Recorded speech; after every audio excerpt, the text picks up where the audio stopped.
எல்லாருக்கும் வணக்கம். எல்லாமே நம்பிக்கை தானே வாழ்க்கை, அதுக்கு மேலே என்ன இருக்குது சொல்லுங்கள். அதுதான் நம்ம லைஃப்பில் அப்படி போனால் தான் எல்லாமே பாசிட்டிவாக இருக்கும். எங்கள் அப்பா எப்போவுமே சொல்லுவார், be positive, be an optimist அப்படிம்பார். எல்லாமே பாசிட்டிவாக பார்க்கணும் அப்படிம்பார். அதே போல் by worrying you cannot solve any problem அப்படிம்பார். அதனால தான் சரி, நமக்கு சின்ன சங்கடங்கள்லாம் வரும்போது கூட நான் என்ன பண்ணுவேன், சரி ஓகே இது தாண்டி போயிடும், நமக்கு ஒன்றும் பிரச்சனை இல்லை, இதுவும் கடந்து போகும் அப்படிங்கிறது நம்ம எல்லாத்துக்கும் மற்றவங்களுக்கு மாத்திரம் நம்ம சொல்கிறதில்ல, அது நமக்கும் சேர்த்து தான் எடுத்துக்கக்கூடிய ஒரு விஷயம். இதுக்காக நான் சொல்கிறேன்னா, திடீர்னு நான் சமீபத்தில் வாணியம்பாடியில் ஹஃபீஸ்னு என்னுடைய ஃப்ரெண்டு ஒருத்தர், ஒரு பத்திரிகையாளர், அவர் வீடு கிரகப்பிரவேசம் பண்ணியிருக்காரு. என்னை கூப்பிட்டார், நீங்கள் வரணுன்னே நான் வண்டி அனுப்புகிறேன், வந்துட்டு போகணும், கண்டிப்பாக நீங்கள் வரணும் கிரகப்பிரவேசத்துக்கு. கண்டிப்பாக நான் வரேன் அப்படின்னு. வாணியம்பாடிங்கும் போது வேலூரை தாண்டி போகும்போது பத்திரிகையாளர், இந்த மீடியாவில் எல்லாம் ரொம்ப சிறப்பான இன்டர்வியூலாம் பண்ணுறவர். ஐயோ அவரா அப்படின்னு பயப்படுற ஆட்கள்லாம் இருக்காங்க. முக்தார் அகமது என்னுடைய தம்பி மாதிரி. அவர் வீட்டுக்கு போயிட்டு அங்கே ஒரு டீயை சாப்பிட்டுட்டு அவங்க பசங்கள்லாம் பார்த்து பேசிவிட்டு அவரை அழைச்சிட்டு அங்கேருந்து நாங்கள் வாணியம்பாடி போனோம். வாணியம்பாடி போய் அங்கே நல்ல கூட்டம், அங்கே பயங்கர எல்லாருமே அவ்வளோ அன்பாக, வாங்க சார் நீங்கள் ரொம்ப சந்தோஷம், எங்களுக்கு ரொம்ப சந்தோஷம் ரொம்ப சந்தோஷம் அப்படின்னாங்க. ஸோ நம்ம போனோம். போயிட்டு அங்கே எல்லார்கிட்டையும் பேசிவிட்டு அங்கே ஒரு டாக்டர், யுனானி டாக்டர் இருந்தார். அவர் ஆக்சுவலாக அந்த கொரோனா டயத்தில் அந்த கொரோனாவுக்கு மருந்து கொடுக்குற முயற்சியிலேருந்து அது அரசாங்கமே அந்த யுனானி அந்த சித்தா எல்லாமே என்கரேஜ் பண்ண டைம், அது அவரும் சேர்ந்து பண்ணியிருக்காரு. பல பேர் உயிரை காப்பாற்றிருக்கேன்னு சொன்னார். ஸோ அதெல்லாம் பார்த்து பேசிவிட்டு அப்புறம் லஞ்ச் ரெடி பண்ணியிருந்தாங்க. லஞ்ச் ரெகுலராக அது ஒரு முஸ்லீம் வீட்டு ஃபங்க்ஷன், ஃபுல்லாக கமகமன்னு அங்கே ஃபுல்லாக பயங்கர பிரியாணி, வாசலில் ஒரு செட்டு அங்கே இங்கேன்னு போட்டு அங்கே நாங்கள் எல்லாம் உட்காந்துருந்த இடத்துல ஒரு 3-4 டேபிள் போட்டு எல்லா டேபிள்லையும் உட்காந்தேன். நான் உட்காந்துருந்த டேபிள்லையும் ஃபுல்லாக பிரியாணி வச்சுருக்கு. நான் பார்த்தோன்னே, சார் அண்ணே ஒன்றுமே இல்லை, நீங்கள் வெஜிடேரியன் எங்களுக்கு தெரியும், அதனால தான் உங்களுக்கு நான் A to Bலேருந்து வாங்கிட்டு வந்திருக்கோன்னு சொல்லி A to Bலேருந்து வாங்கினேன். அந்த ஃபுல் மீல்ஸ் ஒரு 2 கொண்டு வந்தாங்க. என்னோட கூட யாராவது அவங்களும் வெஜிடேரியன், என் கூட வந்த 2 பேருமே நான் வெஜிடேரியன், அவங்கள வெளியில் நீங்கள் சாப்பிடுங்கன்னு சொல்லிட்டேன். ஸோ முக்தார் உட்காந்து, அந்த டாக்டர், அப்புறம் இன்னும் 2 பேர் உட்காந்துருந்தாங்க. அந்த பில்டிங் அதை கன்ஸ்ட்ரக்ட் பண்ண அவர் வந்திருந்தார். எல்லாருமே உட்காந்து அங்கே சாப்பிடும் பொழுது நான், சார் உங்களுக்கு வேணால் நான் தனியாக போட்டுட்டோமா, உங்களுக்கு இங்கே இவங்களோட சாப்பிட்றதுக்கு சங்கடமாக, அதெல்லாம் பரவாயில்ல, நம்ம ஹோட்டலில் சாப்பிட்றோம், ஒரு வெஜிடேரியன் ஒருத்தர் சாப்பிடுவார், இன்னொருத்தர் பக்கத்தில் நான் வெஜிடேரியன் சாப்பிடுவார். இந்த டேபிளுக்கும் அந்த டேபிளுக்கும் கரெக்டாக ஒரு 2 அடி கேப் இல்லை 1.5 அடி கேப் இருக்கும், அவ்வளோதானே.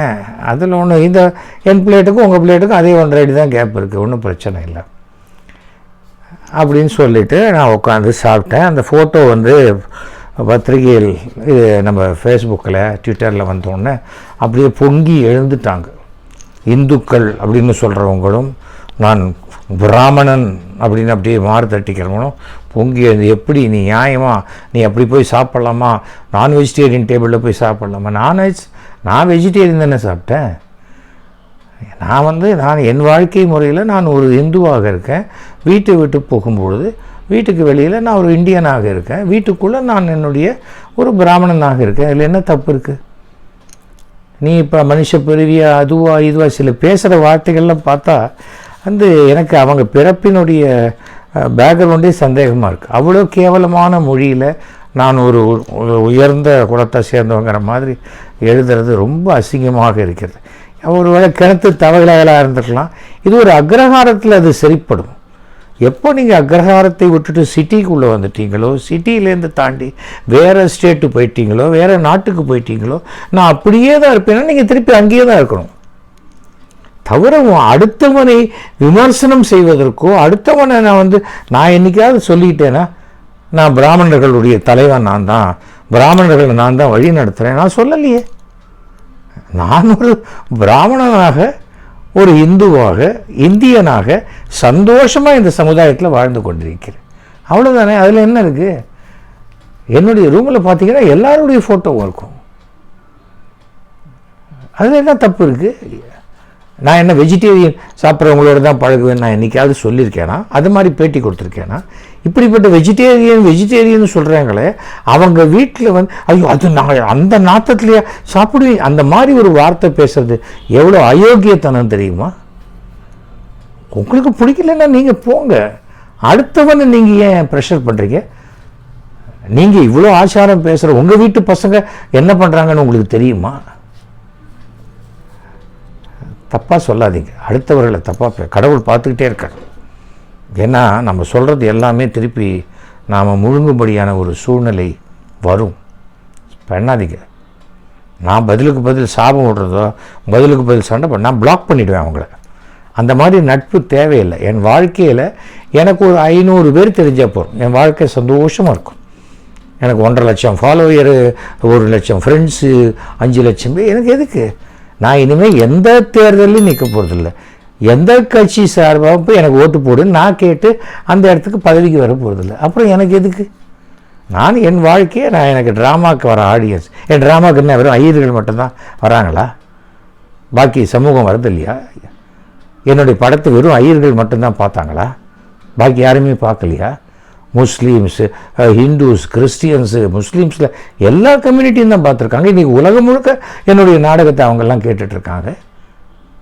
தப்பு இல்லையா அது? நீங்கள் ஏன் என்ன வந்து உங்களுடைய இதுக்குள்ளே இருக்கிறீங்க? உங்கள் ஆசா பாசத்துக்குள்ளேயும் உங்களுடைய வாழ்க்கை முறைக்குள்ளேயும் என்ன இருக்கிறீங்க? ஒரு கோயில் குருக்களுடைய வாழ்க்கையை என்னால் வாழ முடியாது. அதனால்தான் அவர் கோயிலில் கர்ப்பகிரகத்துக்குள்ளே போகிற குருக்களாக இருக்கிறார். நான் இங்கே இருக்கேன்.